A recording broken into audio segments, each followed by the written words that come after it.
Hey guys, Aaron Cybertron Zhang here, and today I'm back with another episode of Road to Ranked, where I climb the online VGC 17 ladder and provide live commentary as I go. Of course, we are featuring Gavin Michael's winning team over from San Jose. It's a really fun team, and it's very different from the previous team that I was using on Road to Ranked. So, really excited to be featuring. Thanks to him for trading it to me so I could use it for a couple of days, and if you're interested in the team, there is an exportable in the description below. Also, go give Gavin a follow on Twitter if you're interested in following him. He was our San Jose regional champion and was the national champion a few years ago, back in 2013 over here in the United States. And yeah, you know, the last San Jose team, my own personal team that I was using, was a lot of fun, but I kind of wanted to feature a different playstyle because this team is kind of very hardcore Trick Room and it goes all in on Trick Room, whereas the previous team was super hyper offensive and would often, you know, either win or lose games in the first couple of turns. So this team is kind of, it's more long and drawn out. You really have to think every turn through, so I'm excited to be kind of switching up to a kind of different playstyle. But it is a really super strong team, and it's got some really cool Pokemon, especially the Hariyama, the Araquanid, and the Specs Magnezone. So we're actually going to find Nostrum. This is Scott Glaza, a good friend of mine, and I'm really excited to be playing against him. He was actually the commentator, probably the best commentator we've ever had for VGC, but now he works at the Pokemon Company, and he qualified for Worlds back in 2012, and 2013, and didn't compete in 2013 to commentate, and got 10th at Worlds, I believe it was, in 2012. So really excited to go play against him, and this should be a good match. He's got the core of Tapu Lele, Tapu Koko, and Alolan Raichu, and closing it out is Garchomp, the Gigalith, and the Celesteela. So Gigalith actually gave us a fair amount of trouble yesterday, so I'm a little bit worried about that. Mimikyu could actually make sense here because I do have the Shadow Z move, but Scott, you know, presumably knows Gavin's team, so that is something that's a little bit troublesome. I do want to bring Mimikyu this time around, I really do, but Porygon 2 is still a strong option. I think I'm actually going to lead with Magnezone because it provides, like, I don't need Hariyama Fake Out Pressure this time around. With Porygon 2 in the back, I'm going to go Araquanid. And for the last one, I still think I want Hariyama. Yeah. Mimikyu would be very tempting because there is a Lele on my opponent's team. But I'm not gonna bring Mimikyu. Like, you know, Scott's seen this team, so I'm hoping, like, maybe he doesn't bring Lele out of fear that I have the Mimikyu, because Ghost DMZ Mimikyu just counters Lele really hard because you just get the one-hit knockout. So let's see. Magnezone P2 here allows me to pressure Trick Room, and Magnezone's a pretty big offensive threat. We see Garchomp Lele. Okay, that's no bueno.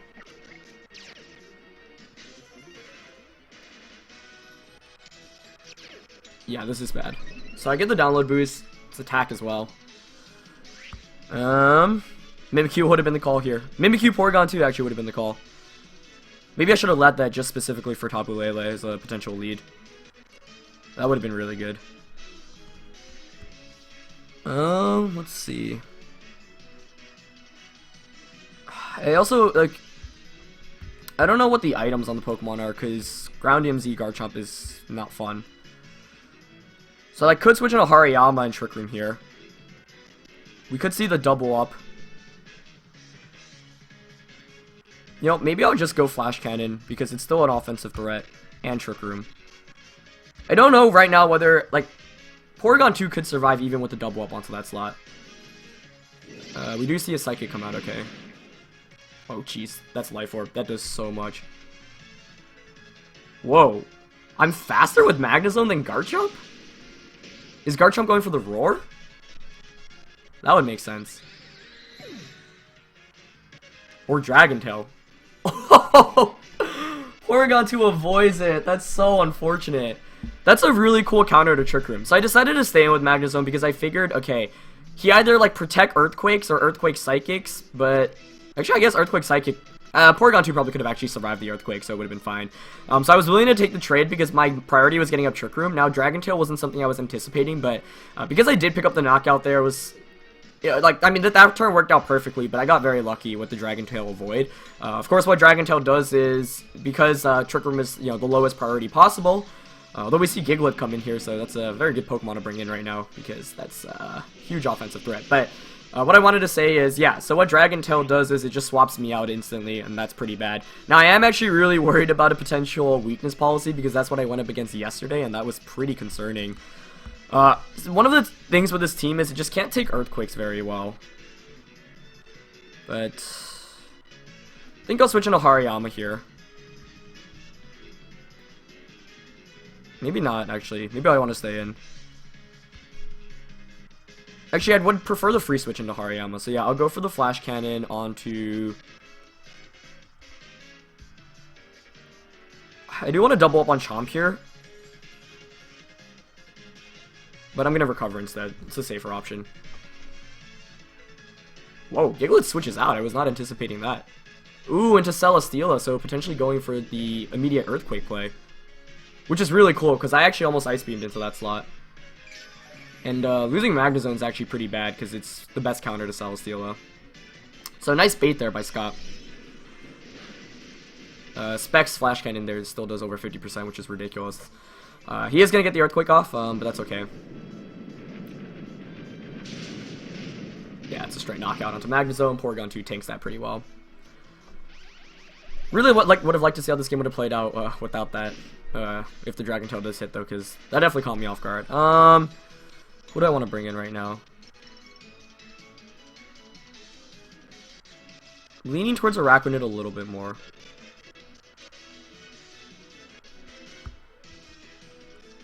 Yeah, let's do Araquanid. Really nice play by Scott there. But because I went for the Flash Cannon onto the Garchomp slot, like, at least I still put it in Ice Beam KO range. Although he could be Sandveil, which would be very scary to go up against. Let's see. So I get Ice Beam that slot. Now, the switch into... You know what I actually want to do? I want a Liquidation, Z-Liquidation Celesteela. And I want to Thunderbolt that slot. Because I'm a little bit more concerned about Celesteela. Garchomp now could switch into Gigalith and he could Protect.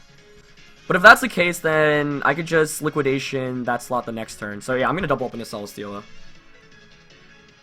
But it protects. Good play. Does Garchomp protect as well? No, it doesn't. So I don't mind this too much because I don't think there's too much damage Garchomp could do right now. Although I suppose he could Z-move, which I didn't anticipate. But as long as he doesn't pick up a knockout here, like, it's fine because next turn I can just double up until a Celesteela slot again. So I've, like, offensively pivoted myself into an okay position. And that does an okay amount. Yeah, so really good Protect there. Let's see. You just Dragon Claws. Okay, that's fine. Porygon's a beast and can take attacks just so darn well.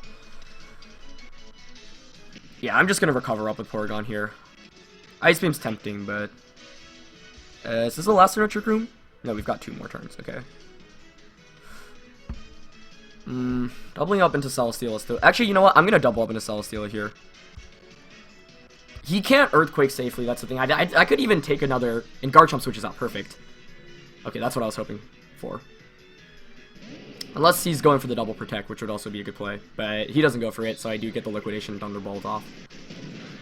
That should be a knockout. Oh, wow. I was not expecting that. The Figi Berry coming out. That's really nice. Should have anticipated that given that we didn't see the leftovers. And Leech Seed does come out. Oh, this makes this game trickier. Yeah, because if I pick up the knockout there, then the Garchomp slot is just threatened, so it's kind of forced to Protect because I can double up into it. Okay. I'm also quite worried about this Gigalith in general. Because if it has, like, Continental Crush, the Rock Z move, that would be really bad. So I'm actually going to switch into Hariyama right now and go for a Recover. Yeah. Because Guts, so with the play more, like, close combat still does a ton of damage. If I get set up Trick Room again, like, I am a little bit concerned because there is Garchomp in the back. Yeah, I really didn't expect Figi Berry on the Celesteela because I was fully expecting to get that knockout. So Scott made a bunch of good plays there, you know, going for the Protect play on Celesteela, baiting out my, like baiting out the or like switching Gigalith and then switching it right back out because I could have just doubled up into the Chomp slot that turn. And I don't know the item on Gigalith. That's why I'm just really worried right now. Sandstorm is expiring soon, but that doesn't make much of a difference because I have 2 physical Pokemon in Hariyama and Araquanid. Now, having a wide guard on Araquanid is actually a big deal because it means Garchomp can't Earthquake freely in the late game. But let's see what happens here. We see the Stone Edge come out. Okay, perfect. It targets the Araquanid slot. That's what I was hoping to see. And I do get the recover off. Good. And we'll probably see a Leech Seed. Oh, a Heavy Slam, actually. Okay. Probably double up. Yeah. Doing a very good amount to Hari, actually. However, it does mean that I deny it recovery. Stone Edge is really concerning to see, actually.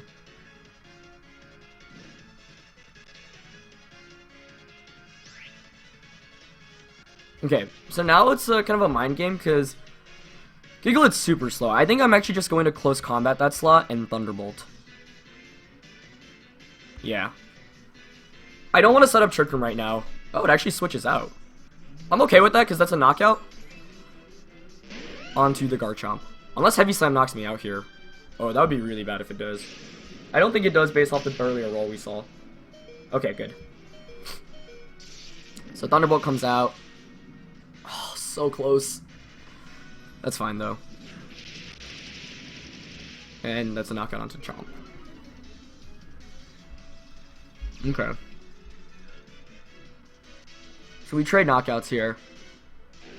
I actually really like the 25% Underberry for Celesteela because it's such a bulky Pokemon that often, it will fall into that range. So nicely played with the Sandstorm there as well, but Araquanid outspeeds Gigalith, right? I'm pretty sure it does. So Gigalith comes out as this Araquanid.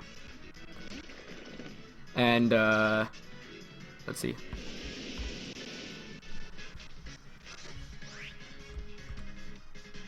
Just gonna double check things. I really wish I could Z Liquidation right now against Gigalith, but I think I'm just gonna Liquidation here. And Thunderbolt. Just going for a Heavy Slam, that's fine. Onto Porygon, yep. So Thunderbolt will knock out Celesteela, so it's a 2-on-1 now. Now it's the question of Gigalith versus Araquanid. Okay, I'm faster. Nice. So I get the Liquidation off. This might just be a knockout outright. Even if not, though, it's a pretty good position. Okay, that's fine. It was Rock Z move. That's what I thought. That's what I was fearing, and that makes sense given that we've seen Stone Edge. I could have doubled up into that slot, I suppose, but I figured I outspeed with either of my Pokemon anyway, so I should be fine.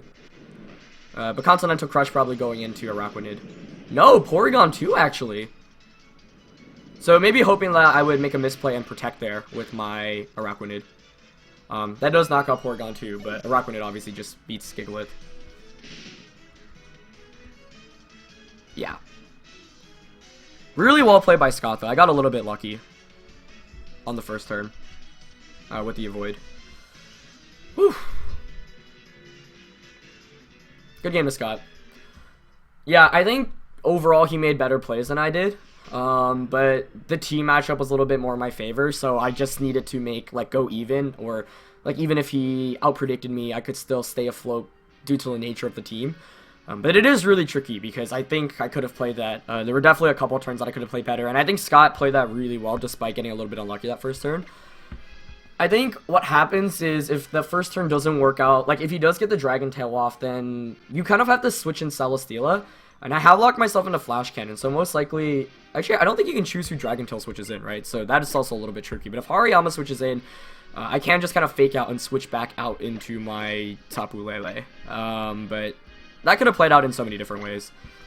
And I think Dragon Tail is a really cool Trick Room tech, but obviously it can miss. And I kind of feel that pain because when I was using Lele Metagross, I was like, oh, Shattered Psyche plus Zen Headbutt, pretty pure way to deny Porygon 2 from getting up Trick Room, but then you're relying on hitting the Zen Headbutt, and so, shaky accuracy is always really frustrating to deal with, just kind of the game we play, but I think Scott played that really well, and there was a lot to learn from there. In terms of, lead matchup, I was regretting my lead right away, and I think Mimikyu would have been a pretty decent Pokemon to bring, specifically for Lele. I kind of anticipated him not bringing the Tapu Lele because he you know, I presumably, like, he knew the Mimikyu set, and as a result, like, leading Lele into Mimikyu is it's very difficult to out-navigate, but I suppose the way it works is you could just protect your Mimikyu on the first turn and guard jump kid attack, but then I could, I don't know, set up a Trick Room or whatnot, but Protect Earthquake's also a play, so a lot of different things that gotta happen here. We're gonna find a Japanese opponent with a rating of 1801 for our second opponent of the day, just trying to climb back into the 1900s now. My opponent rocking a team of also three of the same 6 Pokemon from the last one, although we didn't see the Koko or the Raichu, the Lele here as well, the Naigo, the Arcanine, and the, what is that Pokemon's name? I'm literally, Pheromosa. Gosh. I've like seen all these new Pokemon for quite a while now, but I still blank out here and there. Maybe I've learned my lesson this time and I'll go Mimikyu. But the thing is, Arcanine and Intimidate support is just not fun either. Leading Magnezone is just like slightly risky, especially with Pheromosa, Arcanine. Mainly those two. I don't know, Mimikyu's kind of tempting here, to be honest. But Porygon's just so good, because it's like, you can always try to potentially set up 2 Trick Rooms in a game. I might actually go with Mimikyu here, though. Yeah, I guess Pheromosa is also a problem. So I'm actually going to go with Mimikyu for once. I don't really know who to pair it up with, though. Maybe I'll go Mimikyu Magnezone again. Yeah, because Magnezone still gives the Raichu Koko and the Naigo some trouble. Definitely want a Araquanid. And for the last one, I'm going to still go Hariyama. Porygon 2 actually might have been the call to have 2 Trick Room users. You can see, though, because I have not, like, you guys have literally seen me play all the games so far on this series with the team. So this is literally my 4th game with this team. We're 2-1 with it. That game yesterday, that second game, I did not play very well. But I'm not sure if the game against Scott, like, I think it was, I don't know, got a little bit lucky. We do see the Lele come out, but there is the Arcanine. And that's what I was fearing. Arcanine's Intimidate, it's just a nuisance. Lele outspeeding Arcanine, given the ability, that's not too much of a surprise. Also a good thing, though, because it means Arcanine can't, like, attack me to break my sub. Or break my... yeah. Okay, so... like, you see my moveset here. And Shadow Z-Claw won't knock him out. Because I'm intimidated. I don't think he'll knock him out. I think I'm just going to Trick Room and switch into Araquanid. I hate, like, switching in because it's, like, so risky if my opponent reads it and, like, doubles up into that slot. But right now, you've got to be focused a little bit more on Mimikyu. It's just a Gleam coming out, actually. Okay. That's fine, unless he has Taunt with Arcanine. Or Roar. Okay, he just Flare Blitz. Oh, wait, this could be bad. Does that knock me out? Oh my gosh, I did not anticipate that. I don't know why I didn't anticipate that. Oh, because Life Orb 2. This is really bad. I am playing a matchup against Trick Room without options right now. Okay, so I'm going to have to hope he protects right now, and I'm going to feint Z Liquidation. I'm going all in on this play right now onto Lele. Oh, I was like, oh, it's fine. Like, it's good Lele's faster than Arcanine, but I didn't consider Life Orb Flare Blitz Arcanine. I was so accustomed to the bulky Arcanines we've been seeing with Snarl, Will-O-Wisp, and I know, like, an Overheat should have knocked that Mimikyu out, but that was bad. I should have anticipated offensive Arcanine, and it was relatively obvious he wasn't going to target the Magnezone slot, which is why I was like, okay, I feel safe switching in Araquanid, but I should have considered the worst case scenario, which is that Arcanine can be super offensive. So, that was bad. Should have just gone with Porygon 2, I guess. Because Mimikyu is a great counter to Lele, but the Intimidate... oh, he doesn't even protect, wow. Oh, wait! I'm bad at this game.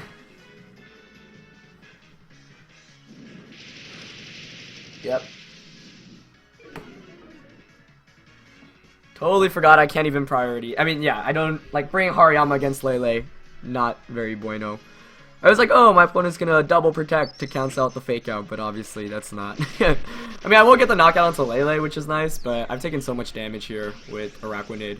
My last one's Magnezone, so he can just knock me out there as well. So I probably lost this game out the first turn, and that's because I totally did not anticipate the combination of attacks that was coming out.